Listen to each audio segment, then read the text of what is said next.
ನನ್ನ ಹೆಸರು ಪ್ರಜ್ಞಾ. ನಾನು ಶುಭಂಕರೋತಿ ಮೈತ್ರೇಯಿ ಗುರುಕುಲದಲ್ಲಿ ಓದುತ್ತಿರುವ ವಿದ್ಯಾರ್ಥಿನಿ. ನಾನು ಈಗ ರಾಮಾಯಣದ ಬಗ್ಗೆ ಗೊತ್ತಿರುವ ವಿಷಯವನ್ನು ನಿಮಗೆ ತಿಳಿಸಿಕೊಡಲು ಇಚ್ಛಿಸುತ್ತೇನೆ. ರಾಮಾಯಣವು ತ್ರೇತಾಯುಗದಲ್ಲಿ ನಡೆದ ಸಂಗತಿಯಾಗಿದೆ.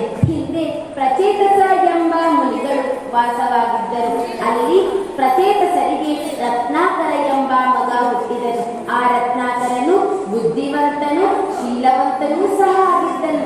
ಹೀಗಿರಲು ಒಮ್ಮೆ ಪ್ರಚೇತಸ ಮಹರ್ಷಿಗಳ ಮರಣವಾದ ಮೇಲೆ ರತ್ನಾಕರನ ಮೇಲೆ ಎಲ್ಲ ಸಂಸಾರದ ಜವಾಬ್ದಾರಿಯು ಸಹ ಬಿದ್ದಿದ್ದ ಕಾರಣ ಅವನು ದರೋಡೆಯನ್ನು ಮಾಡಲಾರಂಭಿಸಿದನು. ಇದರಿಂದ ಕಾಡಿಗೆ ಬರುವ ಎಲ್ಲ ಜನರಿಂದ ಅವರ ವಸ್ತುಗಳನ್ನು ದರೋಡೆ ಮಾಡಲಾರಂಭಿಸಿದನು. ಹೀಗೆ ಒಂದು ದಿನ ನಾರದ ಮುನಿಗಳು ವನವಿಹಾರಕ್ಕಾಗಿ ಕಾಡಿಗೆ ಬಂದಾಗ ಅಂದರೆ ನಾರದ ಮುನಿಗಳ ವಸ್ತುಗಳನ್ನು ದರೋಡೆ ಮಾಡಿದರು. ಹೀಗೆ ನಾರದ ಮುನಿಗಳು ಒಂದು ಪ್ರಶ್ನೆಯನ್ನು ರತ್ನಾಕರನಿಗೆ ಕೇಳುತ್ತಾರೆ. ಏನೆಂದರೆ, ರತ್ನಾಕರ ನೀನು ಯಾತಕ್ಕಾಗಿ ಈ ಪಾಪ ಕಾರ್ಯವನ್ನು ಮಾಡುತ್ತಿದ್ದೀಯಾ ಎಂದು ಕೇಳಿದಾಗ ರತ್ನಾಕರನು, ನನ್ನ ಮೇಲೆ ಈ ಸಂಸಾರದ ಜವಾಬ್ದಾರಿ ಇದೆ, ಅದನ್ನೆಲ್ಲ ನಡೆಸಲು ನಾನು ಈ ದರೋಡೆ ಕೃತ್ಯವನ್ನು ಮಾಡುತ್ತಿದ್ದೇನೆ ಎಂದಾಗ ನಾರದರು ಸಹನೆಯಿಂದ ಕೇಳ್ತಾರೆ. ಏನಂತ ಅಂದ್ರೆ, ನೋಡು, ನೀ ಈ ಪಾಪ ಕಾರ್ಯವನ್ನು ಮಾಡ್ತಾ ಇದ್ಯಾ. ಈ ಪಾಪವನ್ನು ನಿನ್ನ ಸಂಸಾರದಲ್ಲಿರುವ ಹೆಂಡತಿಯಾಗಲಿ ಮಕ್ಕಳಾಗಲಿ ಅನುಭವಿಸುತ್ತಾರಾ ಅಂತ ಹೇಳಿದಾಗ ರತ್ನಾಕರನು ಹೆಂಡತಿ ಹತ್ರ ಹೋಗಿ ಕೇಳ್ತಾನೆ, ನಾನು ನಿಮಗೆ ಆಹಾರ ಹಣ ಎಲ್ಲಾನು ದರೋಡೆ ಮಾಡ್ಕೊಂಡು ತಗೊಂಡ್ಬರ್ತೀನಿ. ನಾನು ಪಾಪ ಕೆಲಸವನ್ನ ಮಾಡ್ತಾ ಇದ್ದೀನಿ. ಆ ಪಾಪ ಕೆಲಸಕ್ಕೆ ನೀನು ನನ್ನ ಜೊತೆ ಬರ್ತೀಯ ಅಂತ ಹೇಳಿದಾಗ ಹೆಂಡತಿ ಕೇವಲ ಒಂದೇ ಒಂದು ಮಾತು ಹೇಳ್ತಾಳೆ. ಏನಂತ ಹೇಳಿದ್ರೆ, ನೀನು ಪಾಪ ಮಾಡಿದವನು, ನೀನು ಅದನ್ನ ಫಲ ಅನುಭವಿಸಬೇಕೆ ಹೊರತು ನಾನು ಅನುಭವಿಸಲ್ಲ ಅಂತ ಹೇಳಿದಾಗ ರತ್ನಾಕರನಿಗೆ ತುಂಬಾ ಬೇಜಾರಾಗುತ್ತೆ. ಬೇಜಾರಾಗಿ ಪುನಃ ನಾರದ ಮುನಿಗಳ ಹತ್ರ ಬಂದು ಹೇಳ್ತಾನೆ, ಇಲ್ಲ, ನಾನು ಪಾಪ ಕಾರ್ಯ ಮಾಡಿದ್ದೆ ನಾನೇ ಅನುಭವಿಸಬೇಕು ಅಂತ ಹೇಳಿದಾಗ ನಾರದ ಮುನಿಗಳು ರಾಮ ರಾಮ ರಾಮ ಅಂತ ಜಪ ಮಾಡು ಅಂತ ಹೇಳ್ತಾರೆ. ಆದ್ರೆ ರತ್ನಾಕರರಿಗೆ ರಾಮ ಅಂತ ಹೇಳಕ್ಕೆ ಬರ್ತಾ ಇರೋದಿಲ್ಲ. ಯಾಕಂದ್ರೆ ಅವರು ದರೋಡೆ ಮಾಡ್ತಾ ಇರ್ಬೇಕಾದ್ರೆ ಒಮ್ಮೆಗೆ ನಾರದಿಂದ ರಾಮ ಅಂತ ಪದ ಬರೋದಿಲ್ಲ. ಅದಕ್ಕೆ ನಾರದ ಮುನಿಗಳು ಒಂದು ಉಪಾಯವನ್ನು ಮಾಡಿ ಮರ ಅಂತ ಹೇಳಲು ಹೇಳ್ತಾರೆ. ಆಗ ರತ್ನಾಕರರು ಒಂದು ಮರದ ಕೆಳಗೆ ಕುಳಿತುಕೊಂಡು ಮರ ಅಂತ ಜಪಿಸಕ್ಕೆ ಆರಂಭ ಮಾಡ್ತಾರೆ. ಇದರಿಂದ ಮರ ಹೋಗಿ ಮತ್ತೆ ರಾಮ ಅಂತ ಆಗುತ್ತೆ. ಹೀಗೆ ಬಹಳ ವರ್ಷಗಳು ಶ್ರದ್ಧೆ ನಿಷ್ಠೆಯಿಂದ ಜಪಾನ ಮಾಡ್ತಾರೆ. ರತ್ನಾಕರರ ಮೈ ಮೇಲೆಲ್ಲ ಕುತ್ತ ಬೆಳೆಯುತ್ತೆ. ತುಂಬಾ ವರ್ಷಗಳ ನಂತರ ನಾರದರು ಪುನಃ ಭೂಮಿಗೆ ಬಂದು ರತ್ನಾಕರನ್ನ ಎಬ್ಬಿಸ್ತಾರೆ. ಆಗ ರತ್ನಾಕರನ ಮೈ ತುಂಬ ಎಲ್ಲ ಹುತ್ತ ಅಂತ ಹೇಳಿದ್ರೆ ಸಂಸ್ಕೃತದಲ್ಲಿ ವಲ್ಮೀಕ ಅಂತ. ವಲ್ಮೀಕದಿಂದ ಆಚೆ ಬಂದ ಮನುಷ್ಯನಿಗೆ ವಾಲ್ಮೀಕಿ ಎಂಬ ಹೆಸರಾಗುತ್ತೆ. ಆದ್ದರಿಂದ ಈಗಿನ ಕಾಲದಲ್ಲೂ ರತ್ನಾಕರನನ್ನು ವಾಲ್ಮೀಕಿ ಎಂಬ ಹೆಸರಿನಿಂದ ಗುರುತಿಸ್ತಾರೆ. ಹೀಗೆ ವಾಲ್ಮೀಕಿಯವರು ಒಳ್ಳೆಯವರಾಗಿ ಆಶ್ರಮದಲ್ಲಿ ವಾಸಿಸಕ್ಕೆ ಆರಂಭ ಮಾಡ್ತಾರೆ. ಹೀಗಿರ್ಬೇಕಾದ್ರೆ ಒಂದು ದಿನ ಮರದ ಮೇಲೆ 2 ಕ್ರೌಂಚ ಪಕ್ಷಿಗಳು ಕೂತಿರುತ್ತೆ. ಆ ಎರಡೂ ದಂಪತಿಗಳು ಸುಖವಾಗಿ ವಾಸಿಸ್ತಾ ಇರ್ಬೇಕಾದ್ರೆ ಒಬ್ಬ ಬೇಟೆಗಾರ ಬಂದು ಗಂಡು ಕ್ರೌಂಚ ಪಕ್ಷಿಯನ್ನು ಸಾಯಿಸ್ತಾನೆ. ಇದನ್ನು ನೋಡಿದ ವಾಲ್ಮೀಕಿಯವರಿಗೆ ತುಂಬಾ ಬೇಸರ ಆಗುತ್ತೆ. ಆ ಶೋಕದಿಂದ ಶ್ಲೋಕ ಹುಟ್ಟುತ್ತೆ. ಆ ಶ್ಲೋಕವೇ ಇಡೀ ಸಂಸ್ಕೃತ ವಾಂಗ್ಮಯಕ್ಕೆ ಅಥವಾ ಸಂಸ್ಕೃತ ಸಾಹಿತ್ಯಕ್ಕೆ ಮೊದಲ ಶ್ಲೋಕವಾಗಿದೆ.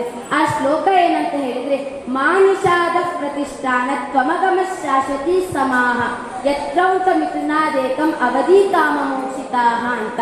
ಈ ಶ್ಲೋಕವೇ ಇಡೀ ಸಂಸ್ಕೃತ ಸಾಹಿತ್ಯದ ಅಥವಾ ಇಡೀ ಮಹಾಕಾವ್ಯದ ಪ್ರಥಮ ಶ್ಲೋಕವಾಗಿದೆ. ಆದ ಕಾರಣ ರಾಮಾಯಣವನ್ನು ಆದಿಕಾವ್ಯ, ವಾಲ್ಮೀಕಿಯನ್ನು ಆದಿಕವಿ ಅಂತ ಹೇಳ್ತಾರೆ. ಈ ರಾಮಾಯಣವು ತ್ರೇತಾಯುಗದಲ್ಲಿ ನಡೆದದ್ದು ಮತ್ತು ರಾಮಾಯಣದಲ್ಲಿ 24,000 ಶ್ಲೋಕಗಳು ಹೊಂದಿದ್ದು ನಮಗೆ ಆದರ್ಶಪೂರ್ಣವಾಗಿದೆ. ನಂತರ ಒಮ್ಮೆ ಶ್ರವಣಕುಮಾರನ ತಂದೆ ತಾಯಿಯರಿಗೆ ವೃದ್ಧಾಪ್ಯ ಬಂದಿರುತ್ತೆ.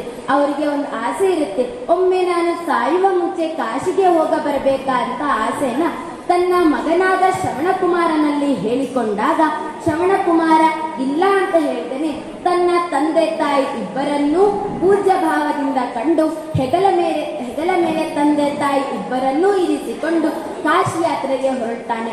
ಆ ಕಾಶಿ ಯಾತ್ರೆಗೆ ಹೊರಡಬೇಕಾದ್ರೆ ದಾರಿ ಮಧ್ಯದಲ್ಲಿ ಮಾತಾಪಿತೃ ಇಬ್ಬರಿಗೂ ಸಹ ಬಾಯಾರಿಕೆ ಉಂಟಾಗಿ ಶ್ರವಣಕುಮಾರನಲ್ಲಿ ಪ್ರಾರ್ಥಿಸತೊಡಗುತ್ತಾರೆ, ನನಗೆ ನೀರು ಬೇಕು ಅಂತ. ಆಗ ಶ್ರವಣಕುಮಾರ ನದಿಯನ್ನು ಹುಡುಕಿ ನದಿಯಲ್ಲಿ ನೀರನ್ನು ತರಲು ಹೋದಾಗ ಕಾಡಿನಲ್ಲಿ ರಘುವಂಶದ ದೊರೆಯಾದಂತಹ ದಶರಥ ಮಹಾರಾಜನು ಬೇಟೆಗಾಗಿ ಕಾಯ್ತಾ ಇರ್ತಾನೆ. ಅವನಿಗೆ ಒಂದು ವಿದ್ಯೆ ಬಂದಿರುತ್ತೆ, ಏನಂತ ಹೇಳಿದ್ರೆ ಶಬ್ದವೇದಿ ವಿದ್ಯೆ ಅಂತ ಹೇಳಿದ್ರೆ ಎಲ್ಲಿ ಶಬ್ದ ಬರುತ್ತೋ ಆ ಕಡೆ ಬಾಣ ಬಿಡುವುದನ್ನು ದಶರಥ ಮಹಾರಾಜ ಕಲ್ತಿರ್ತಾನೆ. ಆ ದಶರಥ ಮಹಾರಾಜನು ಬೆಳಗ್ಗಿಂದ ಸಂಜೆ ತನಕ ಬೇಟೆಗಾಗಿ ಹುಡುಕ್ತಿರ್ಬೇಕಾದ್ರೂ ಬೇಟೆ ಸಿಗೋದಿಲ್ಲ. ಇದರಿಂದ ಬೇಸತ್ತ ದಶರಥ ಮಹಾರಾಜನು ಏನ್ ಮಾಡೋದು ಅಂತ ಚಿಂತಿಸ್ತಿರ್ಬೇಕಾದ್ರೆ ಶ್ರವಣಕುಮಾರ ನೀರ್ ತಗೊಳ್ಳೋ ಸದ್ದು ಕೇಳಿಸುತ್ತೆ. ಆಗ ದಶರಥ ಮಹಾರಾಜ ಚಿಂತಿಸ್ತಾನೆ, ಇದು ಪ್ರಾಣಿ ನೀರು ಕುಡಿಸಿರ್ಬೋದು ಅಂತ ಹೇಳಿ ತನ್ನ ಬಾಣದಿಂದ ಅವನ ಹತ್ತಿರ ಪ್ರಯೋಗಿಸ್ತಾನೆ. ಆಗ ಶ್ರವಣಕುಮಾರನ ಎದೆಯೊಳಗೆ ಹೊಕ್ಕಿ ಶ್ರವಣಕುಮಾರ ಸತ್ತು ಹೋಗ್ತಾನೆ. ಅವನು ಅಮ್ಮ ಅಂತ ಕಿರಿಚಿದಾಗ ದಶರಥನ್ಗೆ ತನ್ನ ತಪ್ಪಿನ ಅರಿವಾಗುತ್ತೆ. ನಾನು ಯಾಕೆ ಈ ತರ ಮಾಡಿದೆ ಅಂತ ಹೇಳಿ ಶ್ರವಣಕುಮಾರನ ಮಾತಾಪಿತೃಗಳ ಹತ್ತಿರ ಹೋಗಿ ನಾನು ಈ ತರ ನಿಮ್ಮ ಮಗನಾದ ಶ್ರವಣಕುಮಾರನ ಸಾವಿಗೆ ಕಾರಣವಾಗಿದ್ದೇನೆ ಅಂತ ಹೇಳಿದಾಗ ಆ ಶ್ರವಣಕುಮಾರನ ತಂದೆ ತಾಯಿ ಇಬ್ಬರೂ ಶೋಕದಿಂದ ನಿನಗೂ ಪುತ್ರ ವಿಯೋಗದಿಂದ ಸಾವನ್ನಪ್ಪು ಅಂತ ಶಾಪ ಕೊಡ್ತಾರೆ. ಈ ಶಾಪ ರಾಮ ವನವಾಸಕ್ಕೆ ಹೋದಾಗ ಫಲಿಸುತ್ತೆ. ಮುಂದೆ ದಶರಥ ಮಹಾರಾಜನಿಗೆ ಮದ್ವೆ ಆಗತ್ತೆ. ಅವನಿಗೆ 3 ಹೆಂಡತಿಯರು, ಕೌಸಲ್ಯ, ಕೈಕೇಯಿ ಮತ್ತೆ ಸುಮಿತ್ರೆ ಅಂತ. ಆ ಮೂವರಿಗೂ ಪುತ್ರರಿರೋದಿಲ್ಲ. ಈ ದಶರಥನಿಗೆ ತುಂಬಾ ಚಿಂತೆ ಆಗತ್ತೆ, ಏನ್ ಮಾಡೋದು ಅಂತ. ಆಗ ಋಷ್ಯಶೃಂಗ ಮುನಿಗಳ ಅನುಗ್ರಹದಿಂದ ಪುತ್ರಕಾಮೇಷ್ಟಿ ಯಾಗವನ್ನು ಮಾಡ್ತಾನೆ. ಆ ಪುತ್ರಕಾಮೇಷ್ಟಿ ಯಾಗದಿಂದ ಅಗ್ನಿದೇವನು ಹೊರಬಂದು ಪಾಯಸವನ್ನು ಕೊಡ್ತಾನೆ. ಆ ಪಾಯಸವನ್ನು ತನ್ನ 3 ಪತ್ನಿಯರಾದ ಕೌಸಲ್ಯ, ಕೈಕೇಯಿ ಮತ್ತೆ ಸುಮಿತ್ರೆ ಸಮನಾಗಿ ಹಂಚಿ ಕುಡಿಯಲು ಹೇಳ್ತಾನೆ. ಆದರೆ ಸುಮಿತ್ರೆಯ ಕೈಯಲ್ಲಿದ್ದ ಪಾಯಸವು ಬಿದ್ದು ಒಡೆದು ಹೋಗುತ್ತೆ. ಇದರಿಂದ ಸುಮಿತ್ರೆಯ ಅಕ್ಕರಾದಂತಹ ಕೈಕೇಯಿ ಮತ್ತೆ ಕೌಸಲ್ಯ ಇಬ್ಬರೂ ಸಹ ತಮ್ಮ ಪಾಯಸದಲ್ಲಿ ಅರ್ಧರ್ಧ ಭಾಗವನ್ನು ಸುಮಿತ್ರೆಗೆ ಕೊಟ್ಟ ಕಾರಣ 4 ಮಕ್ಕಳಾಗುತ್ತಾರೆ. ಮತ್ತು ಆ 4 ಮಕ್ಕಳಲ್ಲಿ ರಾಮ, ಲಕ್ಷ್ಮಣ, ಭರತ, ಶತ್ರುಘ್ನ ಈ 4 ಮಕ್ಕಳಾಗುತ್ತಾರೆ. ಮಕ್ಕಳಾದ ಸಂದರ್ಭದಲ್ಲಿ ಊರೆಲ್ಲ ಸಂಭ್ರಮಿಸುತ್ತೆ. ತಳಿರು ತೋರಣಗಳಿಂದ ಸಂಭ್ರಮಿಸುತ್ತೆ. ಎಲ್ಲರೂ ನೃತ್ಯವನ್ನು ಮಾಡ್ತಾರೆ ಮತ್ತು ಎಲ್ಲರಿಗೂ ಆನಂದವೋ ಆನಂದ. ಹೀಗಿರಬೇಕಾದರೆ ಈ 4 ಮಕ್ಕಳು ತುಂಟತನದಿಂದ ಬೆಳೆದು ದೊಡ್ಡವರಾಗ್ತಾರೆ. ದೊಡ್ಡವರಾದ್ಮೇಲೆ ವಿಶ್ವಾಮಿತ್ರ ಮಹರ್ಷಿಗಳ ಗುರುಕುಲಕ್ಕೆ ದಶರಥನು 4 ಮಕ್ಕಳನ್ನು ಸೇರಿಸ್ತಾನೆ. ಆಗ 4 ಮಕ್ಕಳು ಶ್ರದ್ಧೆಯಿಂದ ಬಿಲ್ಲು ವಿದ್ಯೆ ಪಾಠವನ್ನು ಕಲಿತು ಪುನಃ ಆಸ್ಥಾನಕ್ಕೆ ಬಂದಾಗ ವಿಶ್ವಾಮಿತ್ರರು ಬಂದು ದಶರಥ ಮಹಾರಾಜನಲ್ಲಿ ಪ್ರಾರ್ಥಿಸ್ಕೊಳ್ತಾರೆ. ಏನಂತ ಹೇಳಿದ್ರೆ, ನಾವು ಅರಣ್ಯದಲ್ಲಿ ಯಜ್ಞ ಯಾಗಾದಿಗಳನ್ನ ಮಾಡ್ತಾ ಇದ್ದೇವೆ, ಆದರೆ ಒಂದು ಸಮಸ್ಯೆ ಕಾಡ್ತಿದೆ. ನಾವು ಯಜ್ಞೆಯನ್ನು ಮಾಡಬೇಕಾದ್ರೆ ಆ ದುಷ್ಟ ರಾಕ್ಷಸರು ಆ ಯಜ್ಞ ಯಾಗಾದಿಗಳಿಗೆ ಲೋಪದೋಷವನ್ನು ಮಾಡ್ತಾ ಇದ್ದಾರೆ. ಆ ಯಜ್ಞ ಯಾಗಾದಿಗಳಲ್ಲಿ ಮಾಂಸ ತುಂಡವನ್ನು ಹಾಕಿ ನಮ್ಮ ಯಜ್ಞವನ್ನು ಅಪವಿತ್ರವನ್ನಾಗಿ ಮಾಡ್ತಾ ಇದ್ದಾರೆ. ಆ ರಾಕ್ಷಸರ ಸಂಹಾರಕ್ಕಾಗಿ ನಿನ್ನ ಮೊದಲನೇ ಪುತ್ರನಾದಂತಹ ರಾಮನನ್ನು ಕಳಿಸಿಕೊಡು ಅಂತ ಹೇಳಿದಾಗ ದಶರಥನು ಇಲ್ಲ ನಾನೇ ಬರ್ತೀನಿ ಅಂತ ಹೇಳಿದಾಗ ಬಿಡೋದಿಲ್ಲ ವಿಶ್ವಾಮಿತ್ರ ಮುನಿಗಳು. ರಾಮನೇ ಬೇಕು ಅಂತ ಹೇಳಿದಾಗ ರಾಮ ಮತ್ತೆ ಲಕ್ಷ್ಮಣ ಇಬ್ಬರೂ ಹೋಗ್ತಾರೆ. ವನದಲ್ಲಿ ಹೋಗ್ಬೇಕಾದ್ರೆ ತಾಟಕಿಯ ಸಂಹಾರವನ್ನು ರಾಮನು ಮುಗಿಸಿ ನಂತರ ಯಜ್ಞ ಯಾಗಾದಿಗಳಿಗೆ ತೊಂದರೆಯನ್ನು ಕೊಡುತ್ತಿದ್ದ ಇಬ್ಬರೂ ಸುಬಾಹು ಮತ್ತೆ ಇನ್ನೊಬ್ಬ ರಾಕ್ಷಸನನ್ನು ಕೊಂದು ಪುನಃ ಮಿಥಿಲೆ ನಗರಕ್ಕೆ ಹೋಗ್ತಾರೆ. ಮಿಥಿಲೆ ನಗರದಲ್ಲಿ ಜನಕರಾಜನು ಆಳ್ವಿಕೆ ಮಾಡ್ತಾ ಇರ್ತಾನೆ. ಆ ಜನಕರಾಜನಿಗೆ ಭೂಮಿಯಿಂದ ಒಬ್ಬಳು ಪುತ್ರಿ ಸಿಕ್ಕಿರ್ತಾಳೆ. ಆ ಪುತ್ರಿಯೇ ಜಾನಕಿ ಅಂತ ಹೇಳಿದ್ರೆ ಸೀತೆ. ಅವಳಿಗೆ ಸ್ವಯಂವರವನ್ನು ಏರ್ಪಡಿಸಿರ್ತಾರೆ. ಸ್ವಯಂವರದಲ್ಲಿ ಯಾರು ಶಿವಧನಸ್ಸನ್ನು ತನ್ನ ಕಿರುಬೆರಳಿನಿಂದ ಎತ್ತು ಹಿಡಿತಾರೋ ಅವನಿಗೆ ಸೀತೆಯು ಹೆಂಡತಿಯಾಗುತ್ತಾಳೆ ಎಂಬ ಷರತ್ತಿರುತ್ತೆ. ಆಗ ಎಲ್ಲರೂ ರಾಜ ಮಹಾರಾಜರು, ಜೀರರು ಎಲ್ಲರೂ ಪ್ರಯತ್ನಿಸಿದರು. ಆ ಶಿವಧನಸ್ಸನ್ನು ಕಿರುಬೆರಳಿನಿಂದ ಯಾರಿಗೂ ಎತ್ತಲಾಗಲಿಲ್ಲ.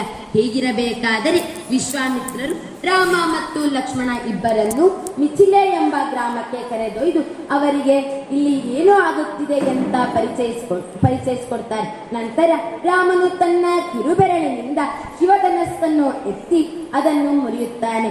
ಆದ್ದರಿಂದ ಸೀತೆಯು ರಾಮನಿಗೆ ಪತ್ನಿಯಾಗಿ ಸಿಗುತ್ತಾಳೆ.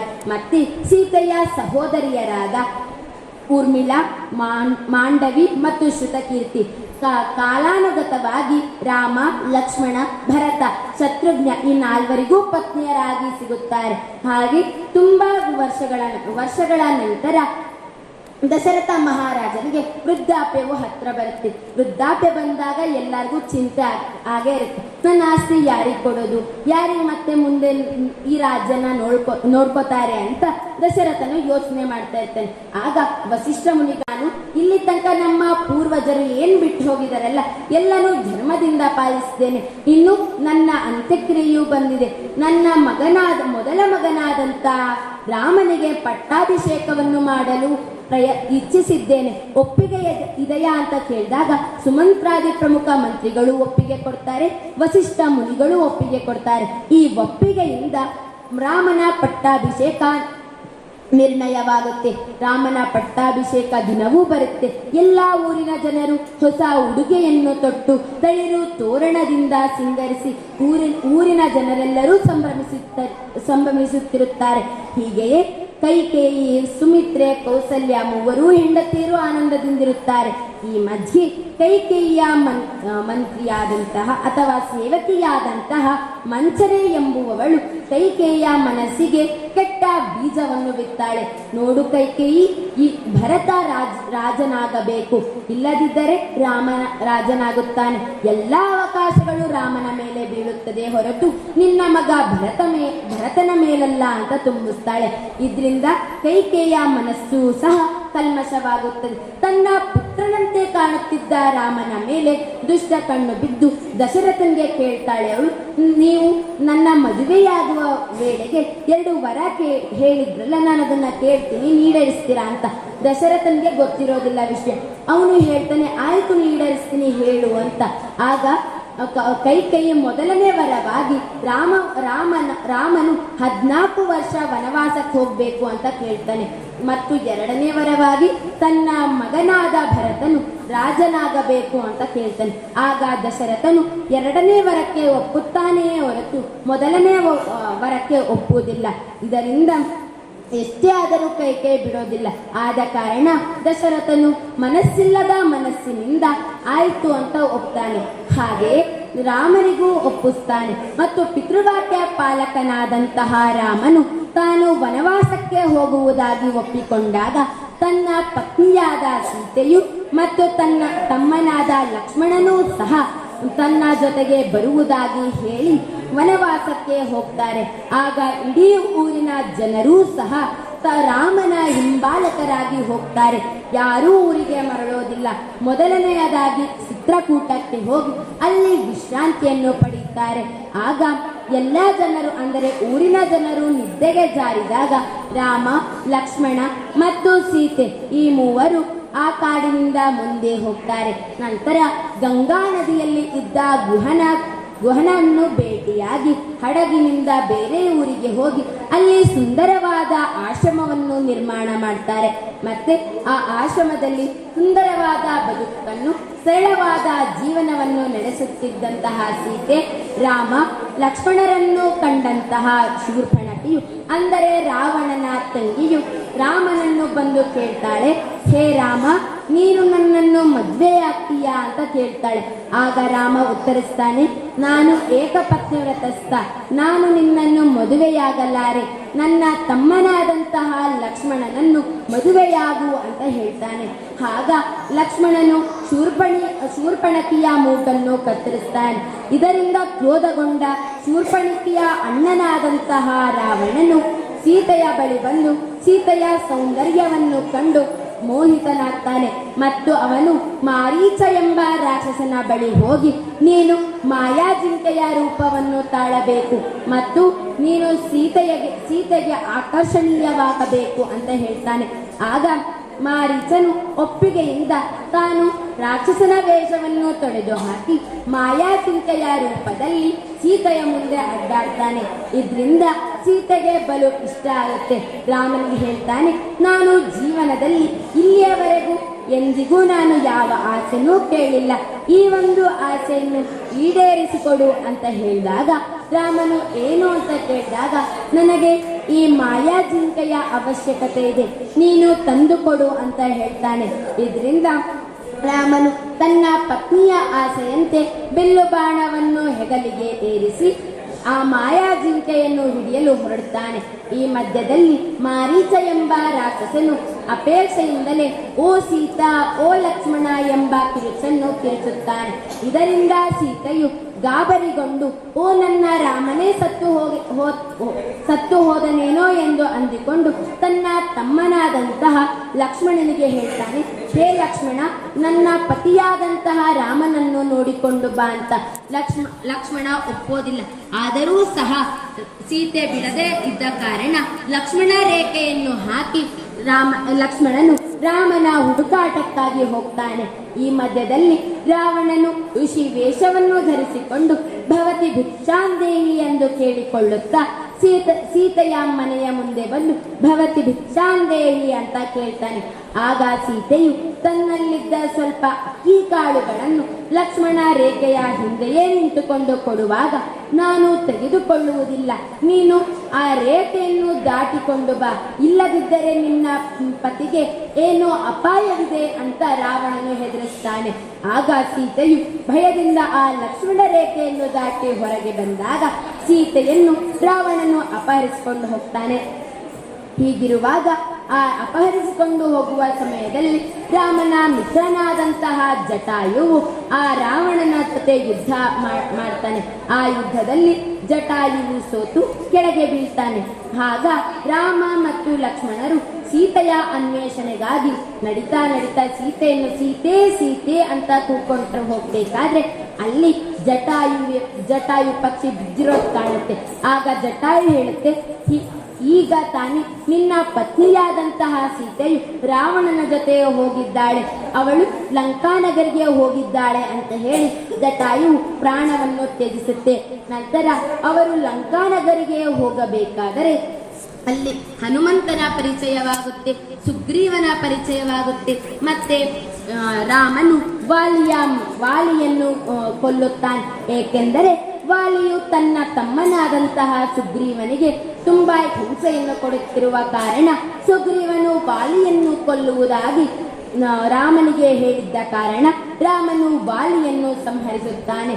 ನಂತರ ಹನುಮಂತನು ತನ್ನ ಶಕ್ತಿಯಿಂದ ಬಲದಿಂದ ಸಮುದ್ರದಾಚೆ ಹಾರಿ ಹೋಗಿ ಲಂಕಾನಗರಿಯನ್ನು ಪ್ರವೇಶಿಸಿ ನನ್ನ ಮಾತೆಯಾದಂತಹ ಸೀತಾಮಾತೆಯಲ್ಲಿರುವಳು ಅಂತ ಹುಡುಕಲಾರಂಭಿಸ್ತಾನೆ. ಆಗ ಅಶೋಕವನದಲ್ಲಿ ಸೀತಾಮಾತೆ ಕಾಣುತ್ತಾಳೆ. ಅಲ್ಲಿ ಅವಳು ಒಂದು ತುಳಸಿ ದಳವನ್ನು ಇಟ್ಟುಕೊಂಡು ರಾಮ ರಾಮ ಅಂತ ದುಃಖಿಸುವುದನ್ನು ಕಂಡ ಹನುಮಂತನು ಸೀತಾಮಾತೆಯ ಬಳಿ ಹೋಗಿ, ಸೀತಾಮಾತೆ, ಇದು ನಿನ್ನ ಶ್ರೀರಾಮಚಂದ್ರ ಕೊಟ್ಟ ಉಡುಗೊರೆ, ಈ ನೆನಪಿನ ಕಾಣಿಕೆಯನ್ನು ಇಟ್ಟುಕೋ ಅಂತ ಹೇಳಿ ಹನುಮಂತ ಎಂದು ಖಾತ್ರಿಯನ್ನು ಮಾಡಿ ಅವಳಿಂದ ಒಂದು ನೆನಪಿಗಾಗಿ ತೆಗೆದುಕೊಂಡು ಹೋಗಿ ರಾಮನಲ್ಲಿಗೆ ಕೊಡುತ್ತಾನೆ.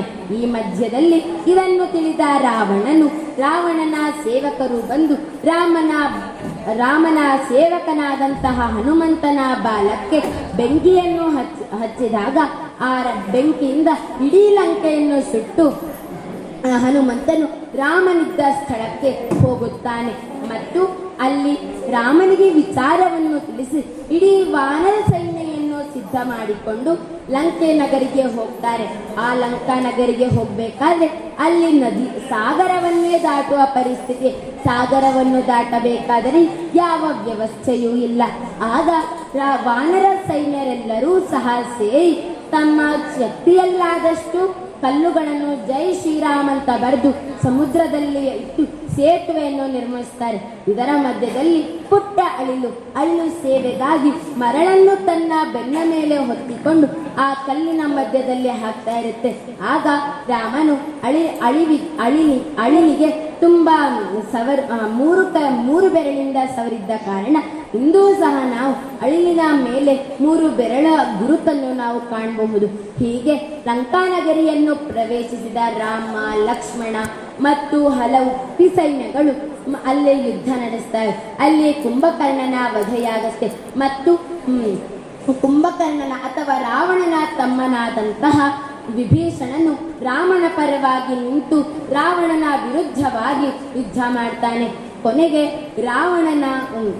ರಾವಣನ ವಧೆಯೂ ಸಹ ಆಗತ್ತೆ. ಈ ಮಧ್ಯದಲ್ಲಿ ಸೀತೆಯು ಎಲ್ಲಿದ್ದಾಳೆ ಅಂತ ಹುಡುಕಿಕೊಂಡು ಬರಬೇಕಾದರೆ ಹನುಮಂತನು ಸೀತೆಯನ್ನು ಕರೆದುಕೊಂಡು ಬರ್ತಾನೆ. ಆಮೇಲೆ ರಾಮನು ಹೇಳ್ತಾನೆ, ನೀನು ರಾವಣನ ವಶದಲ್ಲಿ ಇದ್ದವಳು, ಆದ ಕಾರಣ ನೀನು ಅಪವಿತ್ರಳು, ನೀನು ಅಗ್ನಿಪ್ರವೇಶವನ್ನು ಮಾಡಿ ನೀನು ಪವಿತ್ರಳಾಗಬೇಕು ಅಂತ ಹೇಳಿದಾಗ ಸೀತೆಯು ಅಗ್ನಿಪ್ರವೇಶವನ್ನು ಮಾಡ್ತಾಳೆ. ಮತ್ತೆ ಅಲ್ಲಿ ಪವಿತ್ರಳಾಗಿ ಎಲ್ಲರೂ ಸಹ ಪುಷ್ಪಕ ವಿಮಾನವನ್ನು ಏರಿ ತನ್ನ ಜನ್ಮಸ್ಥಳವಾದಂತಹ ಅಯೋಧ್ಯ ನಗರಿಗೆ ಪುನಃ ಬರ್ತಾರೆ. ಆಗಲೂ ಎಲ್ಲ ಊರಿನ ಜನರಿಗೂ ಸಂತೋಷವೋ ಸಂತೋಷ, ಸಡಗರ. ಈ ಎಲ್ಲರ ಮಧ್ಯದಲ್ಲಿ ರಾಮನಿಗೆ ಪಟ್ಟಾಭಿಷೇಕ ನಡೆಯುತ್ತದೆ. ಆ ಪಟ್ಟಾಭಿಷೇಕದ ಸಮಯದಲ್ಲಿ ತನ್ನ ಕೊರಳಿನ ಮಾಲೆಯಾದಂತಹ ಚಿನ್ನದ ಮಾಲೆಯನ್ನು ಸೀತೆಯು ತನ್ನ ಪರಮ ಸೇವಕನಾದಂತಹ ಹನುಮಂತನಿಗೆ ನೀಡಲು ಹೋದಾಗ ಹನುಮಂತನು ನಿರಾಕರಿಸ್ತಾನೆ. ಏಕೆಂದರೆ ಅವನು ಹೇಳ್ತಾನೆ, ಆ ಮಣಿಯಲ್ಲಿ ನನ್ನ ರಾಮನಿಲ್ಲ, ಹುಟ್ಟಿದರೂ ಇಲ್ಲ, ಒಡೆದರೂ ಸಿಗುತ್ತಿಲ್ಲ, ನನ್ನ ರಾಮ ನನ್ನ ಮನಸ್ಸಿನಲ್ಲಿಯೇ ಇದ್ದಾನೆ ಎಂದು ಅವನು ತನ್ನ ಹೃದಯವನ್ನು ಬಗೆದು ತೋರಿಸ್ತಾನೆ. ಹೀಗೆ ಪಟ್ಟಾಭಿಷೇಕವೂ ಆಗುತ್ತೆ. ಈ ಮಧ್ಯದಲ್ಲಿ ಅಗಸನಾದಂತಹ ಒಬ್ಬನು ಬಂದು ರಾಮನಿಗೆ ಹೇಳ್ತಾನೆ, ಈ ಅಪವಿತ್ರ ಹೆಂಗಸನ್ನು ನಿಮ್ಮ ಆಸ್ಥಾನದಲ್ಲಿ ಇಟ್ಟುಕೊಳ್ಳುವುದು ಸರಿಯಲ್ಲ ಅಂತ ಹೇಳಿದಾಗ ರಾಮನು ತನ್ನ ಪತ್ನಿಯಾದಂತಹ ಸೀತೆಯನ್ನು ತಿಳಿಸ್ತಾನೆ. ರಾವಣನು ಕಾಡಿಗೆ ಕರೆದುಕೊಂಡು ಹೋಗಿ ನಡೆದ ಘಟನೆಯೆಲ್ಲವನ್ನೂ ಸೀತೆಗೆ ವಿವರಿಸ್ತಾನೆ. ಆನಂತರ ವಾಲ್ಮೀಕಿ ಮಹರ್ಷಿಗಳು ಸೀತೆಯನ್ನು ತಮ್ಮ ಆಶ್ರಮಕ್ಕೆ ಕರೆದುಕೊಂಡು ಹೋಗ್ತಾರೆ. ಆನಂತರ ಸೀತೆಯು ಲವ ಮತ್ತೆ ಕುಶ ಎಂಬ ಮಕ್ಕಳನ್ನು ಹಡಿತಾಳೆ. ನಂತರ ಲವ ಮತ್ತೆ ಕುಶ ಇಬ್ಬರಿಗೂ ರಾಮಾಯಣದ ಉಪದೇಶವನ್ನು ವಾಲ್ಮೀಕಿಯವರೇ ಸ್ವತಃ ಮಾಡ್ತಾರೆ. ನಂತರ ಲವ ಕುಶ ಇಬ್ಬರೂ ರಾಮಾಯಣವನ್ನೆಲ್ಲ ಅಧ್ಯಯನ ಮಾಡಿಕೊಂಡು ತನ್ನ ಪಿತನಾದಂತಹ ರಾಮನ ಬಳಿ ಹೋಗಿ ಹೇಳ್ತಾರೆ. ಈ ಮಧ್ಯದಲ್ಲಿ ಅಶ್ವಮೇಧ ಯಾಗ ನಡೆಯುತ್ತೆ. ಆ ಅಶ್ವಮೇಧ ಯಾಗವನ್ನು ಅಂದರೆ ಅವರು ಬಿಟ್ಟಿರುವ ಅಶ್ವವನ್ನು ಅಂದರೆ ಕುದುರೆಯನ್ನು ಕಟ್ಟಿ ಹಾಕಬೇಕು. ಯಾರು ಕಟ್ಟಿ ಹಾಕ್ತಾರೆ ಅವರೊಂದಿಗೆ ಈ ರಾಮ ಅಥವಾ ಲಕ್ಷ್ಮಣ ಯಾರಾದರೂ ಯುದ್ಧ ಮಾಡಿದಾಗ ಅವರು ಸೋತರೆ ಕಪ್ಪ ಕಾಣಿಕೆಯನ್ನು ಕೊಡಬೇಕಾಗಿರುತ್ತೆ. ಈ ಮಧ್ಯದಲ್ಲಿ ಯಾರೂ ಕಟ್ಟ ಹಾಕದ ಆ ಅಶ್ವವನ್ನು ಲವಕುಶರು ಕಟ್ಟಿ ಹಾಕಿ ತನ್ನ ತಂದೆಯಾದಂತಹ ರಾಮನ ವಿರುದ್ಧವೇ ಯುದ್ಧವನ್ನು ಮಾಡಿ ಜಯವನ್ನು ಗಳಿಸಿ ರಾಮಾಯಣವನ್ನು ಅಂದರೆ ಸಂಪೂರ್ಣ ರಾಮಾಯಣವನ್ನು ಹೇಳ್ತಾರೆ. ನಂತರ ತಿಳಿದ ರಾಮನು ತನ್ನ ಮಗನೆಂದೇ ತಿಳಿದುಕೊಂಡು ಸೀತೆಯನ್ನು ಕರೆಸಿ ಹೇಳ್ತಾನೆ, ನನ್ನದು ತಪ್ಪಾಯಿತು, ನಾನು ಇನ್ನು ಮುಂದೆ ಈ ಥರ ಮಾಡುವುದಿಲ್ಲ ಅಂತ ಹೇಳಿದಾಗ ಸೀತೆಯು ನಾನು ಅಪವಿತ್ರಳಾದರೆ ಇಲ್ಲೇ ಇರುವೆ, ಪವಿತ್ರಳಾದರೆ ನನ್ನ ಮಾತೆಯಾದಂತಹ ಭೂಮಿ ತಾಯಿಯು ನನ್ನನ್ನು ಕರೆದುಕೊಂಡು ಹೋಗುವಳು ಅಂತ ಹೇಳ್ತಾಳೆ. ತಕ್ಷಣ ಭೂಮಿಯು ಒಡುಕಾಗಿ ಭೂಕಂಪವಾಗಿ ಭೂತಾಯಿಯು ಮೇಲೆದ್ದು ಬಂದು ತನ್ನ ಮಗಳಾದಂತಹ ಸೀತಾದೇವಿಯನ್ನು ತನ್ನ ಗರ್ಭದಲ್ಲಿ ಹಾಕಿಕೊಂಡು ಒಳ ಹೋಗ್ತಾಳೆ. ನಂತರ ರಾಮನು ಸೀತೆ ಇಲ್ಲದೆ ಇರುವ ಈ ಜೀವನ ನನಗೆ ವ್ಯರ್ಥ ಅಂತ ಹೇಳಿ ತನ್ನ ಅವತಾರವನ್ನು ಮುಗಿಸಲು ಸರಯೂ ನದಿಗೆ ಹೋಗಿ ತನ್ನ ಅವತಾರವನ್ನು ಮುಗಿಸ್ತಾನೆ. ಇಷ್ಟಕ್ಕೆ ರಾಮಾಯಣ ಮುಗಿಯುತ್ತೆ. ನಾವು ಈ ರಾಮಾಯಣದಿಂದ ಏನ್ ಕಲಿಬಹುದು ಅಂತ ಹೇಳಿದ್ರೆ ಆದರ್ಶ ವ್ಯಕ್ತಿತ್ವ ಅಂದ್ರೆ ನಾವು ಏನ್ ಮಾಡಬೇಕು ಅಂತ ರಾಮಾಯಣ ಕಲಿಸ್ಕೊಡುತ್ತೆ. ನಾವು ಬೇರೆಯವರಿಗೆ ಆದರ್ಶವಾಗಿರ್ಬೇಕು, ಮತ್ತೆ ಎಂದಿಗೂ ಮೋಸವನ್ನು ಯಾರಿಗೂ ಮಾಡಬಾರದು, ಬೇರೆ ಹೆಂಗಸರ ಮೇಲೆ ನಾವು ಇಷ್ಟಪಡಬಾರ್ದು, ಮತ್ತೆ ದೇವರ ಮೇಲೆ ಭಕ್ತಿ ಇದ್ದರೆ ನಾವು ಎಷ್ಟೇ ಕೆಟ್ಟವರಾಗಿದ್ರು ನಾವು ಅದನ್ನ ಒಳ್ಳೆ ಮನಸ್ಸಾಗಿ ಪರಿವರ್ತನೆ ಮಾಡ್ಬೋದು ಅಂತ ರಾಮಾಯಣ ತಿಳಿಸ್ಕೊಡುತ್ತೆ. ಇದ್ರ ಬಗ್ಗೆ ಒಂದು ಶ್ಲೋಕ ಇದೆ, ಯಾವಸ್ಥಾ ಸಂತಿಗಿರಯ ಸರಿತಶ್ಚ ಮಹೀತಲೆ ತಾವತ್ ರಾಮಾಯಣ ಕಥಾ ಲೋಕೇಶು ಪ್ರಚಲಿಷ್ಯತಿ. ಇದರ ಅರ್ಥ ಏನಂತ ಹೇಳಿದ್ರೆ, ಎಲ್ಲಿಯವರೆಗೆ ಈ ಭೂಮಿ ಎಲ್ಲಿಯವರೆಗೆ ಸೂರ್ಯ, ಎಲ್ಲಿಯವರೆಗೆ ನದಿಗಳು, ಎಲ್ಲಿಯವರೆಗೆ ಪರ್ವತ ಈ ಭೂಮಿ ಮೇಲೆ ಇರುತ್ತೋ ಅಲ್ಲಿಯವರೆಗೆ ರಾಮಾಯಣ ಎಂಬ ಮಹಾಕಾವ್ಯವು ಪ್ರಚಲಿತವಾಗಿರುತ್ತದೆ ಅಂತ ನಾವು ಕೂಡ ನಮ್ಮ ಕೈಲಾದಷ್ಟು ರಾಮಾಯಣವನ್ನು ಪಠಿಸುವುದಲ್ಲದೆ ಅದರಲ್ಲಿರುವ ಹಲವು ಅಂಶಗಳನ್ನು ನಮ್ಮಲ್ಲಿ ಅಳವಡಿಸಿಕೊಳ್ಳುತ್ತಾ ಮತ್ತು ಅದನ್ನು ಪಾಲನೆ ಮಾಡುತ್ತಾ ಅದನ್ನು ಅನುಸರಿಸುತ್ತಾ ಶ್ರೇಷ್ಠ ವ್ಯಕ್ತಿಗಳಾಗೋಣ ಮತ್ತು ಎಲ್ಲರಿಗೂ ಆದರ್ಶ ವ್ಯಕ್ತಿಗಳಾಗೋಣ ಎನ್ನುತ್ತಾ ನನ್ನ ಮಾತಿಗೆ ಪೂರ್ಣ ವಿರಾಮವನ್ನು ನೀಡುತ್ತೇನೆ.